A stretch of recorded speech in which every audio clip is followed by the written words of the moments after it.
미국의 시카고에서 사역하시던 클라크 목사님이 계셨습니다. 이 클라크 목사님은 눈물이 많아서 별명이 울보 목사였다고 합니다.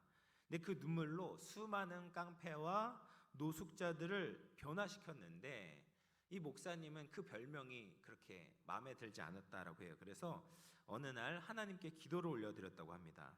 하나님, 저의 눈물을 가져가 주십시오. 이렇게 기도를 했대요. 그러자 하나님이 응답을 해주셔서 그 눈에 눈물이 말랐다고 합니다. 근데 신기하게도 죄인을 변화시키는 능력까지도 사라져 버린 거예요. 이것을 깨닫고 나서 다시 하나님께 기도를 한 거죠. 하나님, 저의 눈물을 다시 돌려주십시오. 제가 잘못했습니다.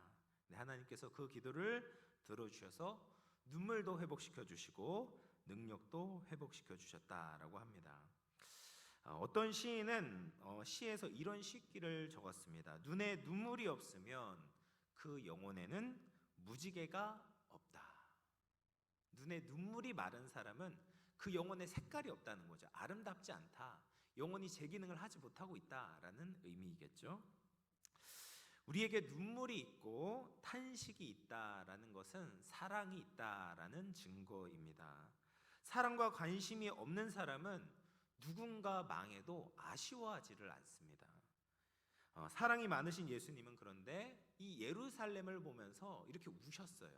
우리가 지난 주일에도 봤던 것처럼 누가복음 19장 41절 말씀 보면 가까이 오사 성을 보시며 우셨다라고 이야기를 합니다.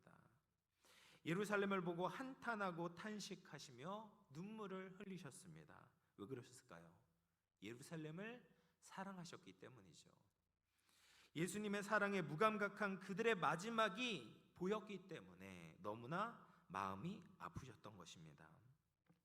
오늘 본문 말씀을 보면 예루살렘을 향해서 예수님께서 어떻게 돌보아 주셨는지를 보게 됩니다.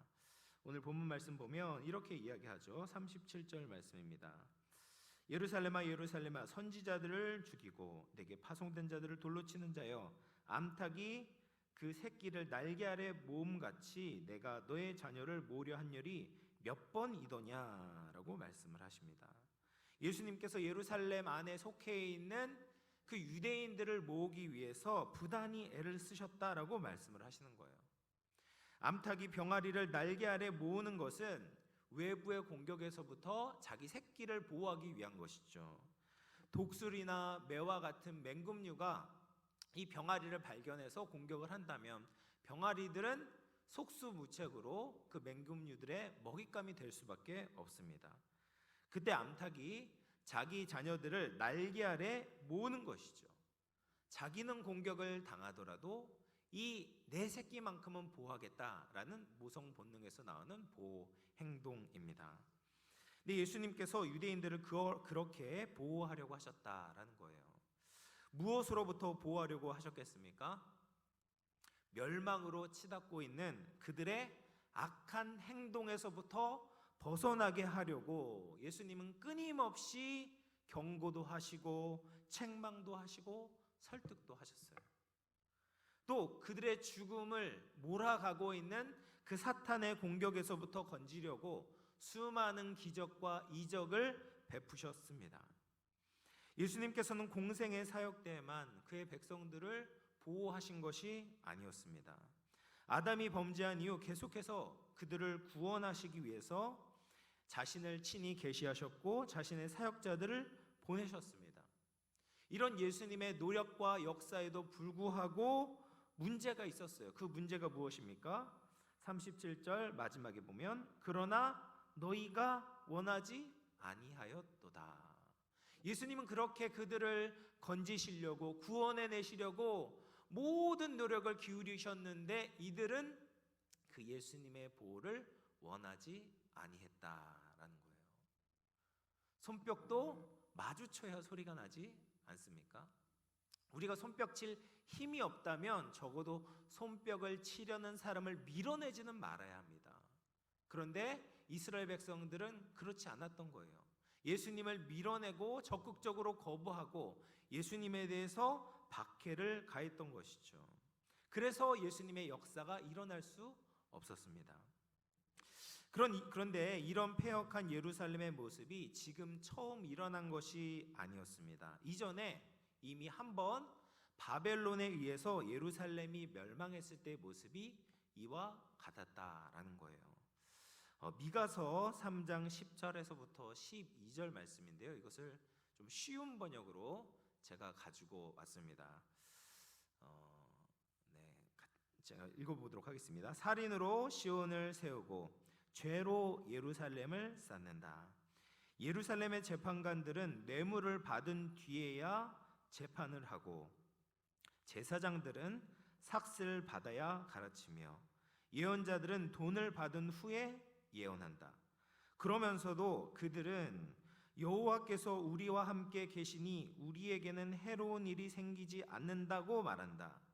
너희 때문에 시온이 밭처럼 뒤집히고 예루살렘이 돌 무더기로 변하며 성전이 서 있는 언덕은 수풀로 뒤덮일 것이다 라고 예언하고 있어요.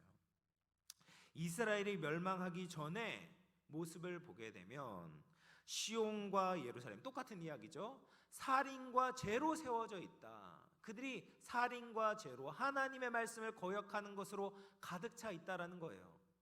그 예루살렘을 이끄는 지도자들의 모습이 어떻습니까? 재판관들은 뇌물을 받은 후에 재판을 하고 종교 지도자들인 제사장들은 삭슬 받아야 가르치고 심지어 예언자들도 돈을 받은 후에 거짓 예언을 하고 있다라는 거예요. 하나님의 공의가 죽어 있었고 하나님의 진리의 말씀이 굽혀지고 있는 것입니다. 예루살렘의 백성들이 하나님을 믿는다면 이런 식으로 살아갈 수가 없었습니다. 그들은 하나님의 살아계심을 믿지 않았다라는 거예요. 그런데 하나님을 그렇게 믿지 않고 두려워하지 않으면서도 거짓된 안정감을 가지고 있었습니다. 왜냐하면 예루살렘 성 안에 성전이 있으니까, 자신들은 그 성전 안에서 제사를 드리고 있으니까 해로운 일이 생기지 않을 거야, 우리는 망하지 않을 거야 라는 헛된 기대를 하고 있었던 거예요. 이것은 믿음이 아니죠. 이건 미신입니다. 착각이죠. 하나님의 보호는 누구에게 임하는 것입니까?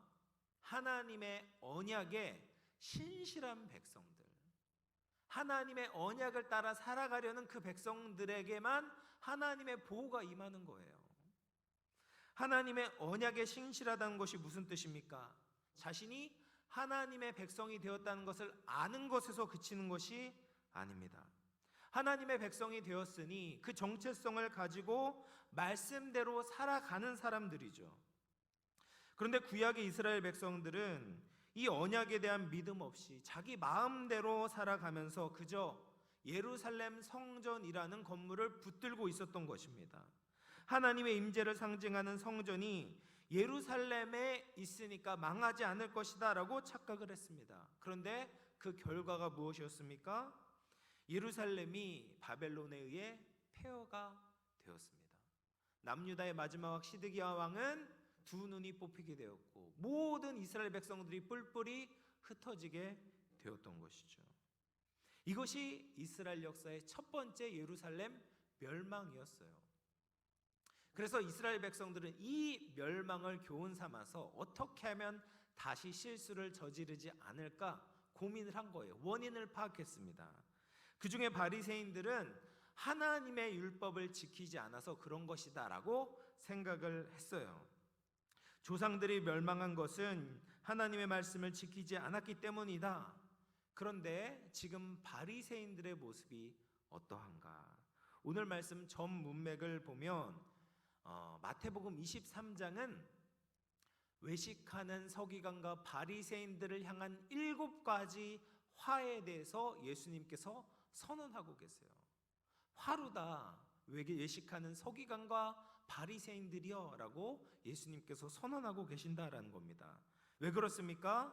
그들은 외식하고 있는 거예요. 율법을 지키는 것이 아니라 실상은 지키지 않고 있었던 거죠. 겉으로는 옳게 보이려고 하지만 하나님의 눈에 볼 때는 외식과 불법으로 가득 차 있었습니다. 이런 자신의 행동을 가지고 그들은 스스로 내가 옳다, 내가 의인이다라고 과대평가하고 있었어요. 이번에도 헛다리를 짚었습니다. 이들의 잘못이 무엇입니까? 이들이 의지한 것은 하나님의 은혜, 하나님의 약속을 의지한 것이 아니라 자신의 행동을 의지했던 것입니다.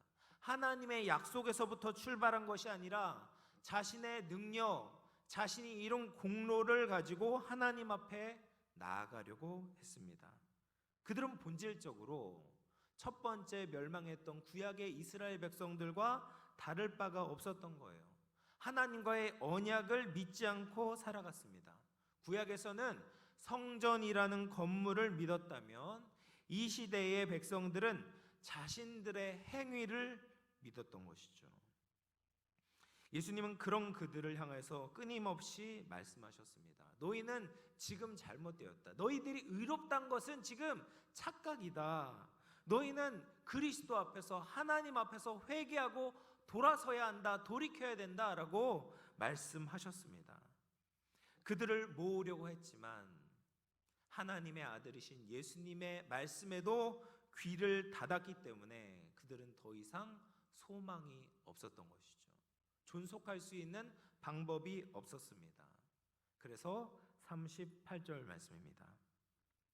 보라, 너희 집이 황폐하여 버려진 바 되리라. 너희 집이 황폐하여졌다라는 말은 이제 헬라어로 보면 에레모스라는 뜻이에요. 에레모스가 뭐냐면 광야입니다. 광야. 너희 집이 광야와 같이 될 것이다라는 거예요.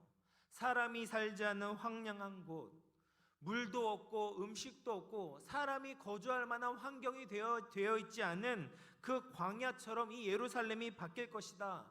지금은 많은 사람들이 방문해서 북적거리고 잘 사는 것처럼 보이지만 결국 이곳은 광야처럼 폐허가 될 것이다 라고 예수님이 말씀하고 있습니다. 왜 그럴까? 지금 이 집이 누구의 집이라고 이야기합니까?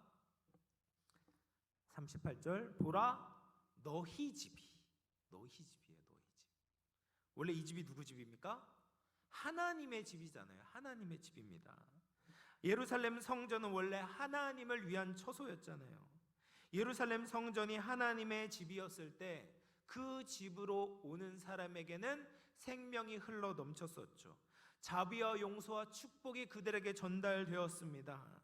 전능하신 하나님을 모시는 백성들에게는 광야에 있을지라도 먹을 음식이 풍성했고 마실 물이 넘쳐났습니다. 그런데 그 집의 주인이 지금 바뀐 거예요.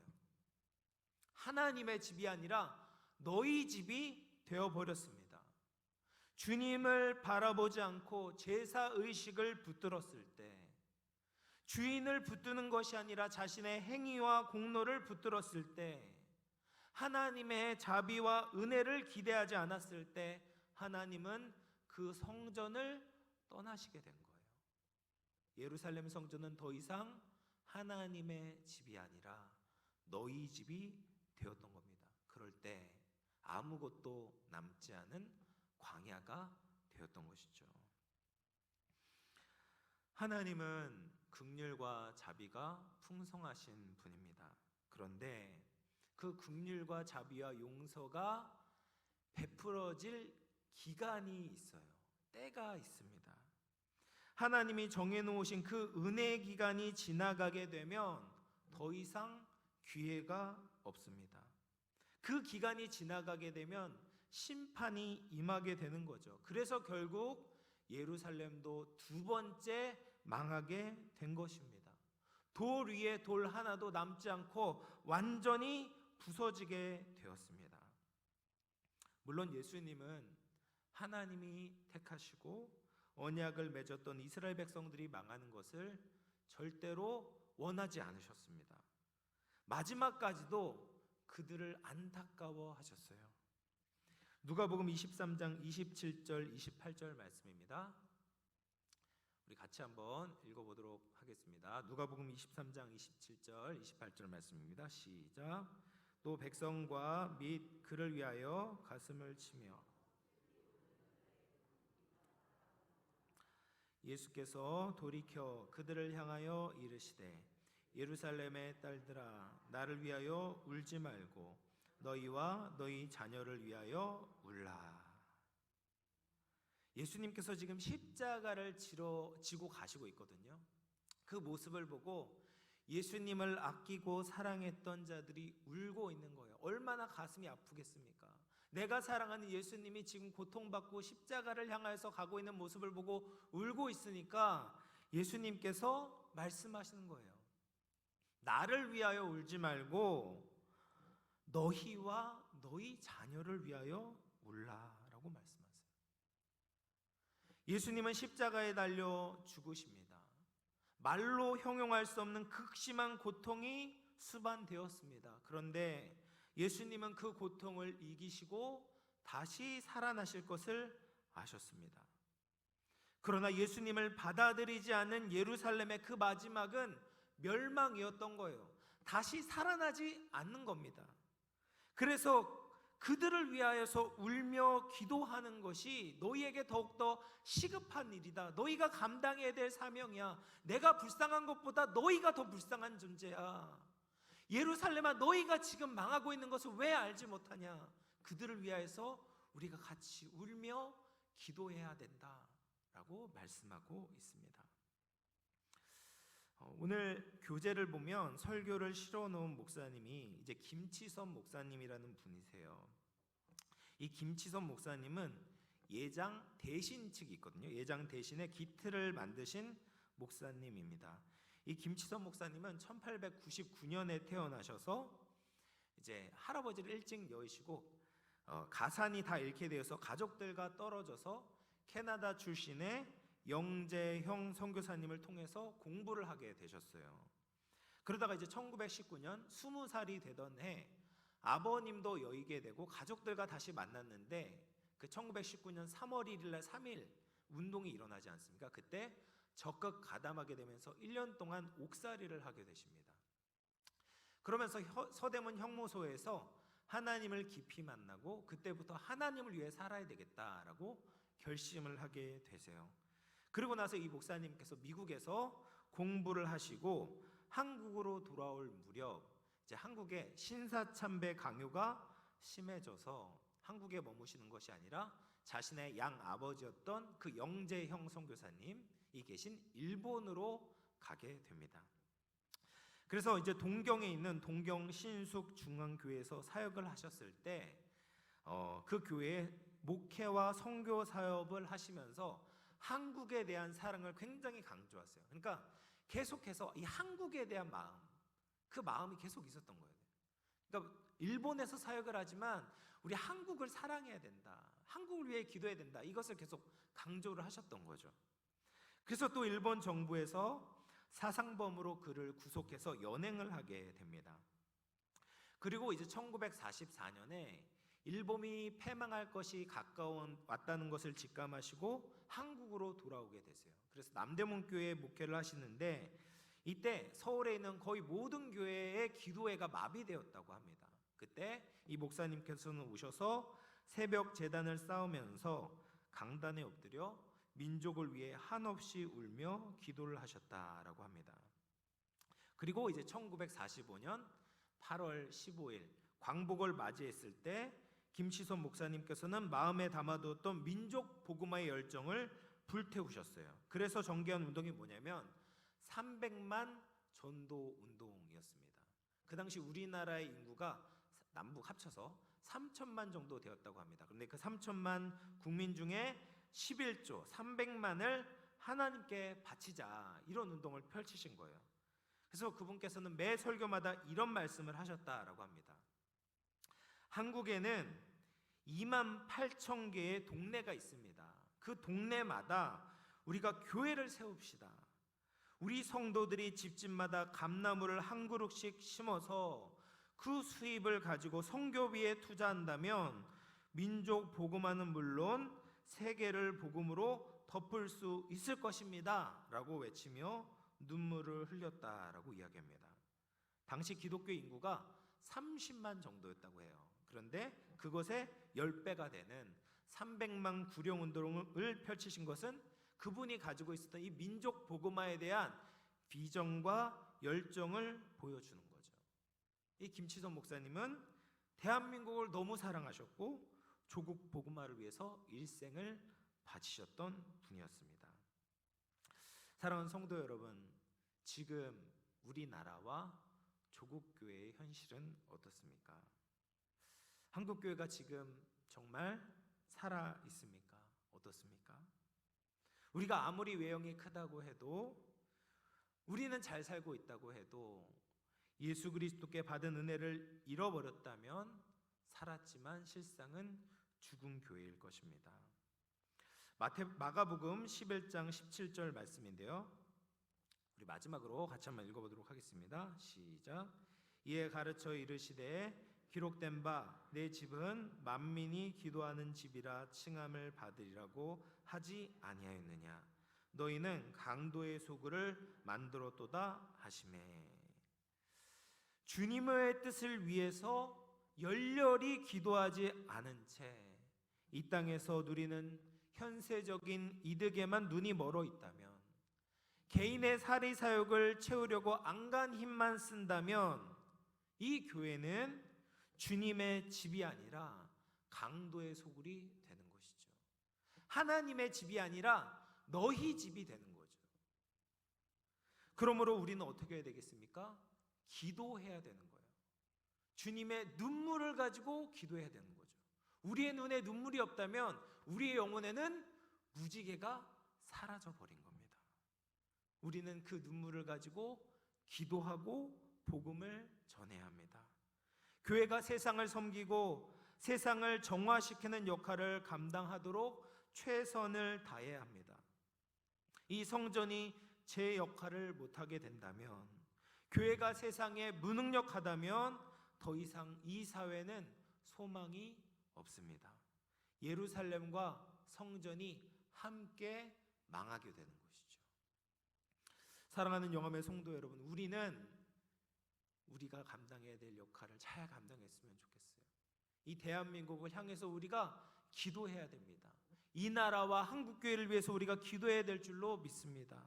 주님께서 예루살렘을 향하여서 우셨던 것처럼 우리가 눈물을 가지고 기도하기를 바랍니다. 이 땅이 회복되도록, 이 땅이 주님께 돌아오도록 기도해야 합니다. 이 땅과 우리 자녀들이 주님을 떠나지 않고 외면하지 않고 주님 날개 아래로 모이기를 기도합시다. 함께 돌아와서 주님을 찬양하며 주님의 얼굴을 보는 은혜가 있기를 간절히 소망합시다. 그럴 때 우리 조국과 조국교회가 죽은 고목이 아니라 다시 봄의 꽃을 피우고 열매를 맺는 살아있는 나무로 주님께 쓰임받고 영광을 돌리게 될 줄로 믿습니다. 그렇게 주님 앞에 기도로 나아가는, 눈물로 기도하는 우리 모든 영암의 성도님들, 영암교회 될 수 있기를 주님의 이름으로 축원을 드립니다.